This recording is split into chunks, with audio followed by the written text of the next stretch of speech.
Chinelo Okechukwu believed she had found her forever in Tosin Adeyemi. For 5 years she stood beside him, not just as a girlfriend but as his biggest supporter. When he started his small tech company, she was there through every struggle. She helped him write proposals, rehearse investor pitches, and even used her own savings to pay office bills when things got tough. Sometimes she stayed up all night, preparing presentations while he slept peacefully, dreaming of success they both thought they'd share. Everyone around them saw them as the perfect couple, the power duo that would rise together. But behind the smiles and I love yous, Tosin was hiding something. Chinelo started noticing little changes: late nights, secretive phone calls, sudden distance. She brushed it off at first, telling herself he was just stressed about work. Until one day, she saw a message pop up on his phone from his secretary Kemi. It wasn't work talk, it was love talk. Her heart stopped. The man she built her life around was building a secret one with someone else. In that moment, everything inside her broke. She didn't cry right away. She just sat there, shaking, realizing the man she had helped build an empire with had built his betrayal too. The night of the gala was supposed to be one of the proudest moments of Chinelo's life. She had helped plan every detail, from the golden lights to the soft jazz music, all to celebrate the success of the company she and Tosin had built together. She arrived in a sleek emerald gown, smiling politely as cameras flashed. Everyone congratulated Tosin, but most people knew Chinelo was the quiet force behind his achievements. She stood beside him, holding his arm proudly, believing that maybe, just maybe, things were getting better between them. But halfway through the event, Tosin took the microphone. His voice echoed confidently through the hall as he thanked his team and spoke about new beginnings. Chinelo smiled at first, until she heard the next words. "I'd like to share something personal," he said, glancing toward the crowd. "I've found love again, with someone who truly understands me. My secretary, Kemi." The room froze. People gasped. Glasses stopped midair. Chinelo felt her heart drop like glass shattering inside her chest. The same crowd that once admired her was now staring, whispering, pitying. She felt heat rush to her face, but she didn't move. She just stood there, still, graceful, silent. Her mind screamed, "Is this really happening?" Kemi stood a few tables away, pretending to look shy, but there was pride in her eyes. Tosin smiled at her like a man showing off a new trophy. Chinelo's fingers trembled, but she refused to let a single tear fall. She forced a small smile, turned away from the stage, and walked out of the room with her head held high. As she reached the lobby, the sound of music and laughter faded behind her. Her heart was breaking, but her pride stayed intact. So this is how you repay loyalty, she thought. It's fine. Let him have his moment. Mine will come too. And when it does, he'll wish he never let me go. Chinelo didn't say a single word as she left the gala. The night air hit her face, cool and sharp, carrying away the echoes of laughter and music that no longer meant anything to her. She walked slowly through the hotel lobby, her heels clicking softly on the marble floor, each step heavier than the last. Her vision blurred, but she kept moving, refusing to break down where anyone could see her. Only when she reached the quiet parking lot did the first tear fall, warm, heavy, and full of everything she had been holding in.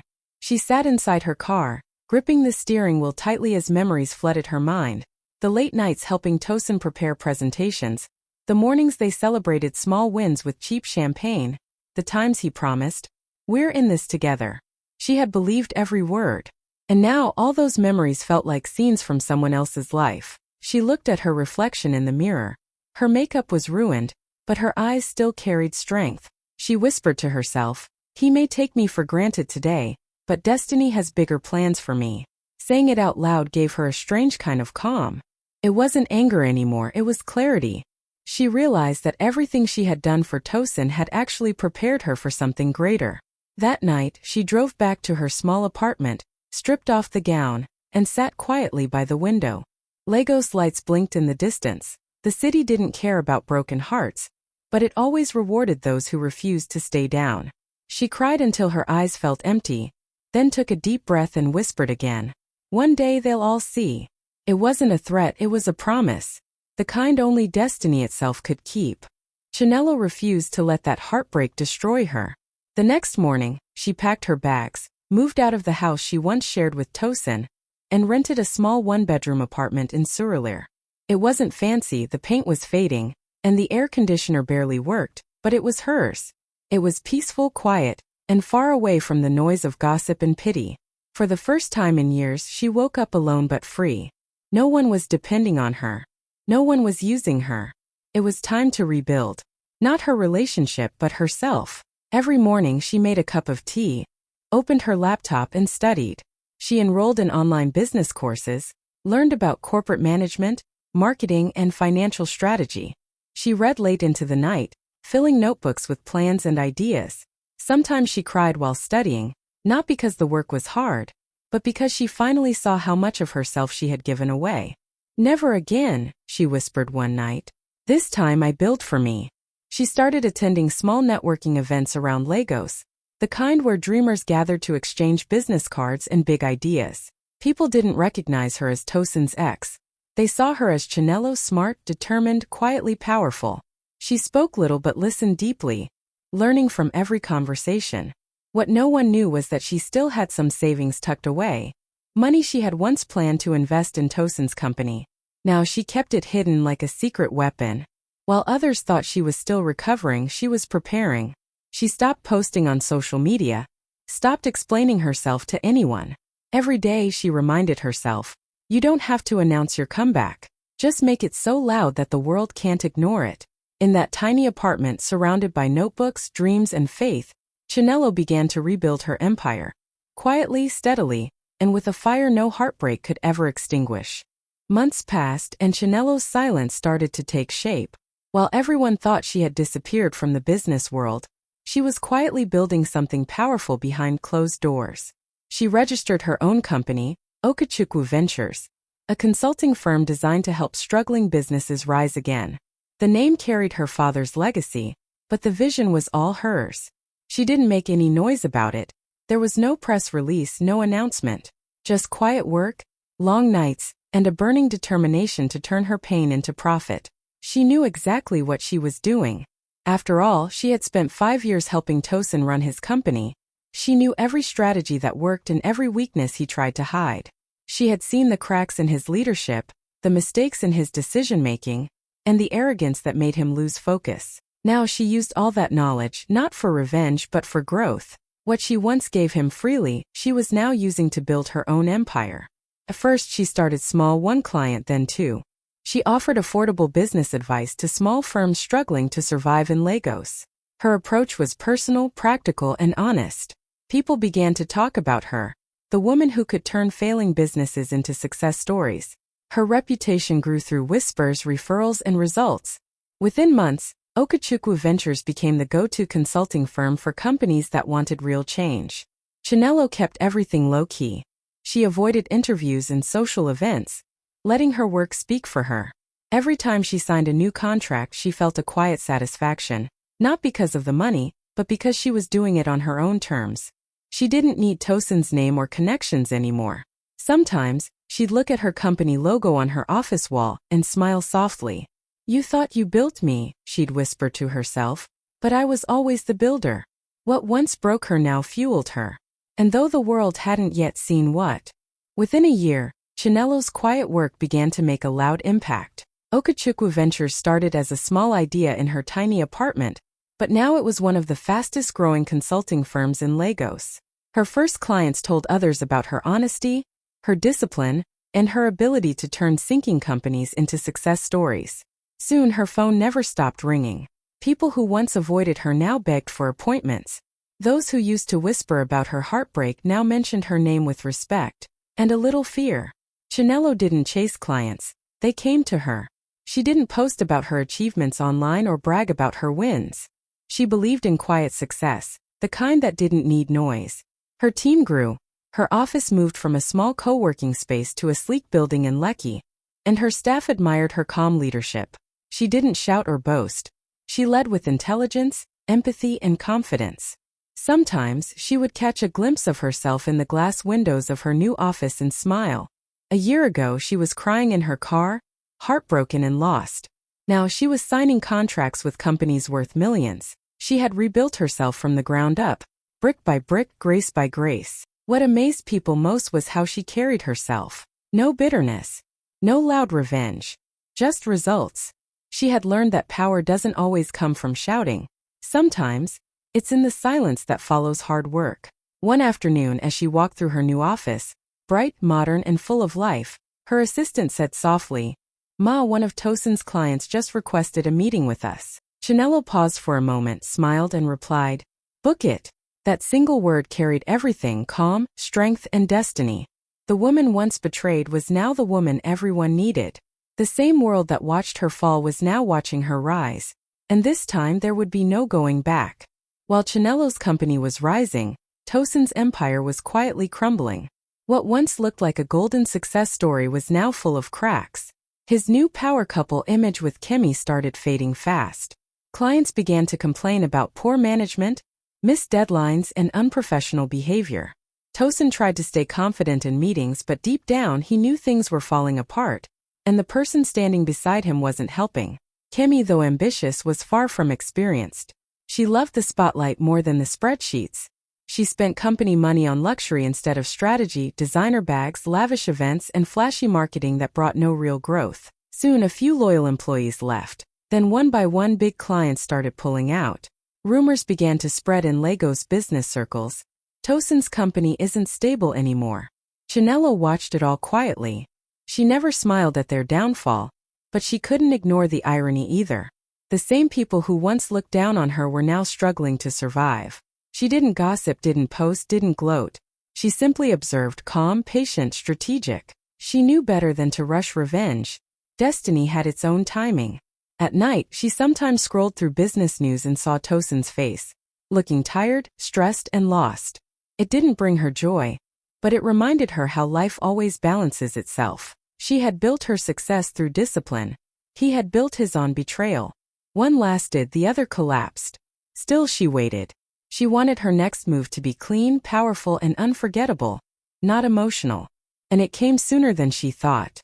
One of Tosin's major investors, frustrated by his poor leadership, reached out to Okechukwu Ventures for help. The irony couldn't have been more poetic. As Chinelo read the email that night, a slow smile appeared on her face. The universe was aligning the pieces for her. She didn't need to chase revenge. Life was bringing it right to her door. When the opportunity finally came, Chinelo moved with quiet precision. Tosin's company was drowning in debt, and investors were desperate for someone who could save it. Through Okechukwu Ventures, Chinelo stepped in, not as a rival but as a potential savior. Her firm had built a reputation for reviving failing businesses, and the board saw her as their last hope. They didn't even realize at first who she really was, the woman Tosin had betrayed and abandoned. Chinelo didn't rush. She studied every financial document, every weakness, every loophole. Her lawyers and advisors worked quietly behind the scenes, negotiating deals, buying small shares, and connecting with the right people. One by one, she gained control of the company, legally, cleanly, and without a single public fight. By the time Tosin realized what was happening, it was already too late. He walked into a board meeting one Monday morning and saw Chinelo sitting at the head of the table, calm, elegant, confident. The board had just announced that Okechukwu Ventures was now the majority shareholder. Tosin froze, his mouth slightly open, as if he couldn't believe it. Kemi's face turned pale beside him. The room was silent, except for Chinelo's soft voice as she said, "Good morning, everyone." There was no drama, no shouting, just power, quiet, graceful power. Chinelo didn't need to humiliate anyone. The situation spoke for itself. The company that Tosin once built with her help was now back in her hands. Not through emotion, but through intelligence. That evening, she sat in her office, looking out over the Lagos skyline. The city lights shimmered below her window as she thought about how far she had come. "I didn't have to destroy him," she whispered to herself. "I just had to rise higher." Her revenge wasn't loud. It was elegant, the kind that leaves no scars, only lessons. And in that moment Chinelo knew. She hadn't just won. She had reclaimed everything with grace, class, and destiny on he. A few days after the acquisition, Tosin finally gathered the courage to reach out to Chinelo. His messages started politely. "Hi Chinelo. Hope you're well." Then they turned desperate. "Please, I need to talk to you.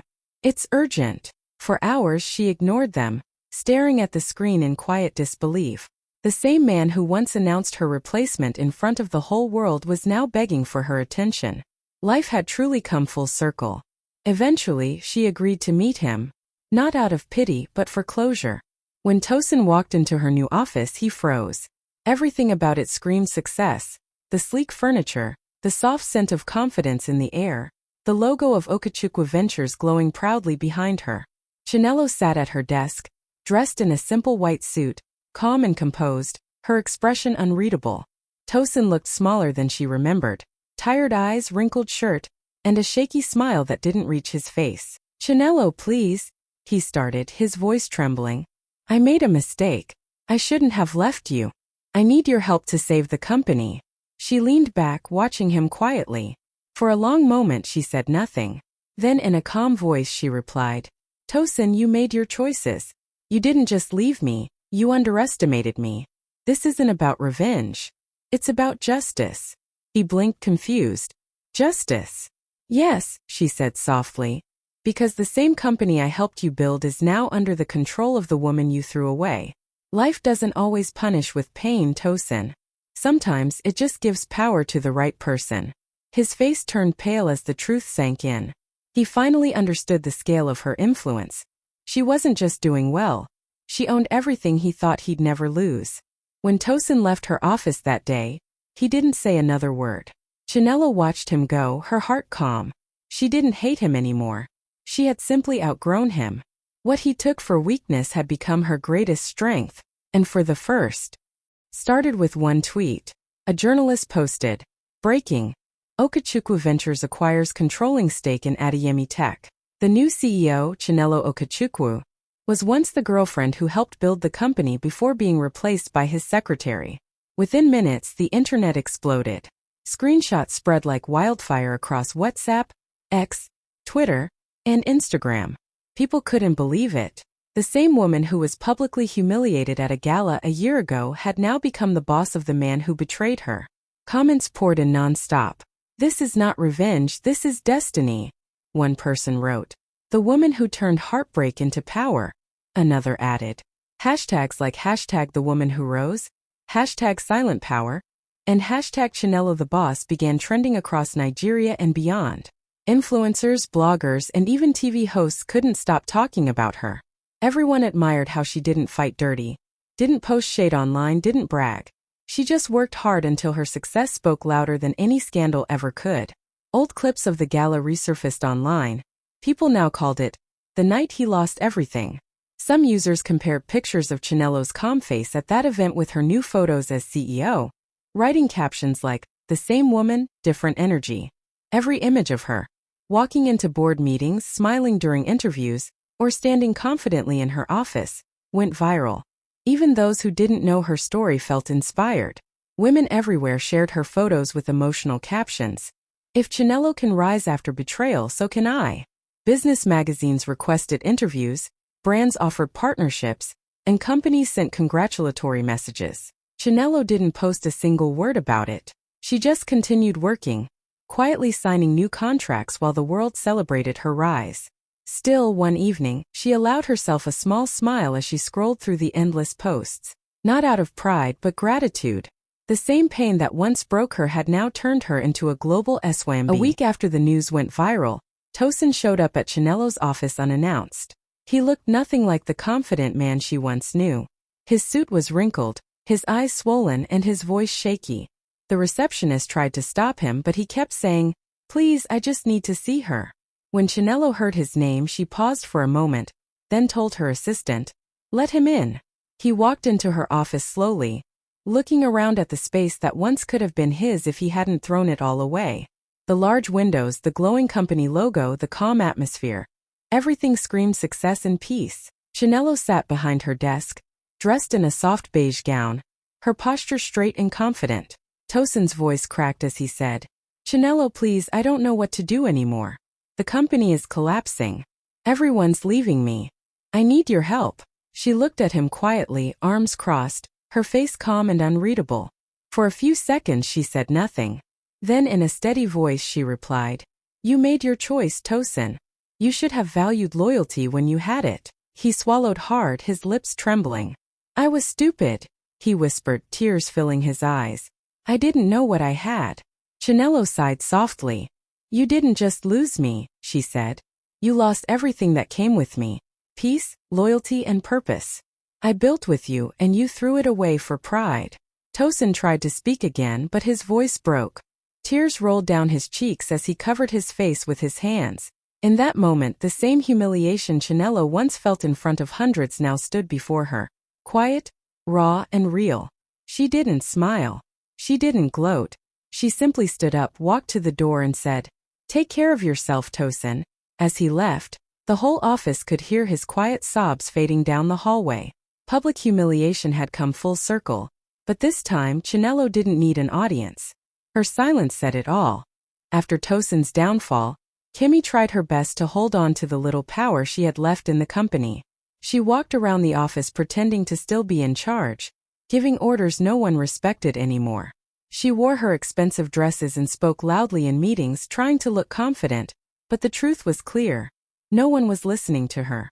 The moment Chinelo's name appeared as the new majority owner, the energy in the company changed completely. Everyone knew who the real boss was now. Kimmy tried to act unfazed. She sent out emails, called for meetings, and even tried to convince the board that she could work alongside Chinelo.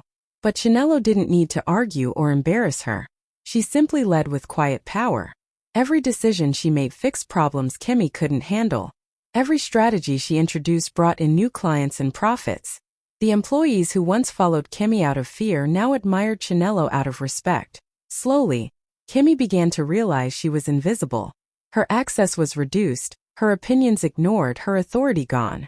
The same board members who once praised her now avoided her calls. She would walk into meetings and find her seat already taken. Her confidence cracked piece by piece. One morning, Chinelo called her into her office. The air was calm, almost gentle. Kimmy, Chinelo said softly, you've done enough here. It's time to move on. Kimmy's lips trembled. You can't just push me out, she whispered. Chinelo gave a faint smile. I don't have to push you out. You've already lost your place. That sentence ended everything. Within days, Kimmy submitted her resignation. There was no scene, no drama. Just quiet defeat.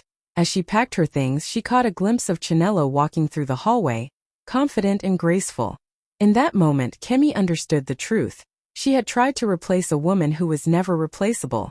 Chinelo hadn't needed revenge. Her success had done it for her. Chinelo never bragged about what she had achieved. She didn't throw parties or post flashy things online. Instead, she poured her heart into her work. Every morning she arrived at her office with quiet confidence. No arrogance, no bitterness, just focus. Okechukwu Ventures kept growing beyond Lagos, reaching Ghana, Kenya, and South Africa. Companies that were on the verge of collapse came back to life under her leadership. Her name became known in the corporate world, not as Tosin's ex, but as a powerful self-made woman who turned pain into purpose. When journalists tried to bring up her past, she would smile and say, that part of my life was a lesson, not a loss. Her calmness drew people in. Business owners, young women, and even global investors wanted to work with her. She spoke at business conferences and mentorship events, telling her story not with anger but with grace. You don't need to fight dirty, she would say. Sometimes silence and consistency are louder than revenge. Her story spread across social media again, not as gossip but as inspiration. Young women posted her quotes with captions like #ThePowerOfGrace and #Chinelo People admired how she stayed composed when others would have broken down.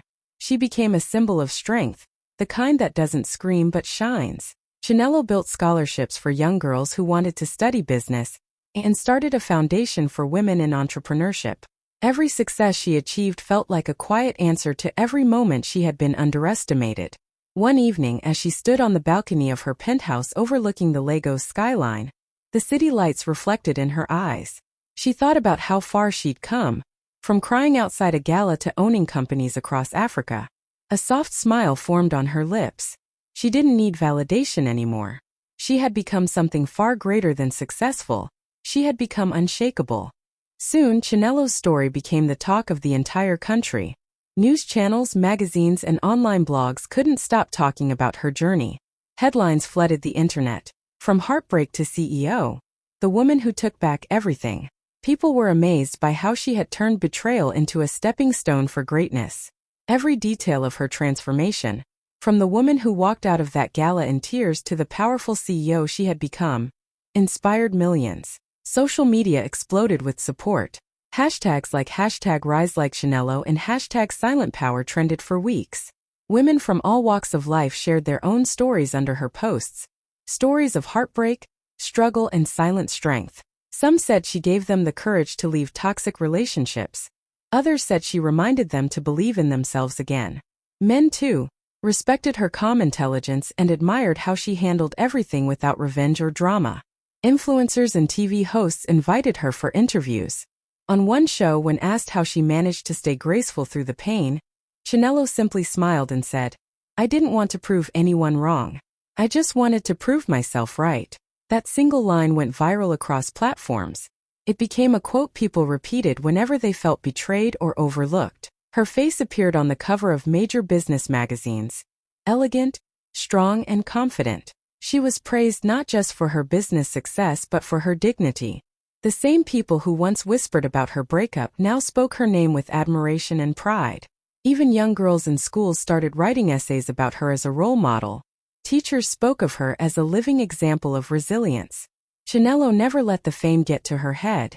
She used it as fuel to empower more women and build more opportunities. Everywhere she went, she carried herself with quiet confidence. Not because the world finally saw her worth, but because she always had. The woman who was once humiliated in public had. The Grand Ballroom in Victoria Island glittered with gold lights as Africa's biggest business leaders gathered for the annual corporate gala. When Chinelo Okechukwa's name was announced as the winner of Young African Business Icon of the Year, the entire hall stood up in applause. Cameras flashed from every direction as she walked gracefully to the stage, wearing a stunning royal blue Osso-Oak gown that shimmered with pride and power. For a moment, she stood there in silence, looking at the crowd, many of whom once doubted her, whispered about her, or pitied her. Now they were clapping for her. She took a deep breath, smiled, and spoke in her calm, confident voice. "They thought leaving me would break me," she said softly, her voice steady but emotional. "But betrayal made me stronger. Grace, patience, and intelligence built my empire." The crowd erupted with cheers and applause. Some people even had tears in their eyes. The energy in the room was electric, not just because of her success, but because of what she represented. Strength without hatred, victory without arrogance. As she held her award, Chinelo looked radiant, peaceful, and powerful. In that moment, she wasn't the woman who had been betrayed. She was the woman who won. Her journey had come full circle. What began with heartbreak ended in triumph. And as she stepped off the stage, her smile said everything. She didn't just survive the pain, she turned it into her crown.